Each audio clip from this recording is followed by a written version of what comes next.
এই যেই ইসলামী গান দ্বারা আল্লাহ আল্লাহ রাসূলের প্রেম তৈরি হয়, অন্তরে জিকির জারি হয়, অন্তরে জিকির জারি হয়। যে সেমার মধ্যে গাজা মদ নাই, বেসরা বেহায়ামি নাই, লাশরা নাই, ইসলামী গান। কি গান? ইসলামী গান হালাল। কি হালাল? আর যে গান দ্বারা জিন্দা দিল মইরা জায়গা, অন্তরে জিনা তৈরি হয়। অন্তরে কি তৈরি হয়?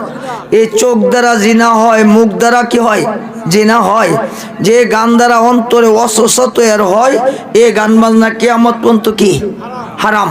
এই যে বর্তমান আমাদের দেশে দেখেন জায়গা জায়গায় বিয়ের অনুষ্ঠানের মধ্যে এটি কি দেখো বক্স এটি লাগাইয়া এই যে বিভিন্ন রকমের যে বেশ হারামে, এটি কিয়ামত পর্যন্ত কি হারাম। হালাল জানলে কাফের, হালাল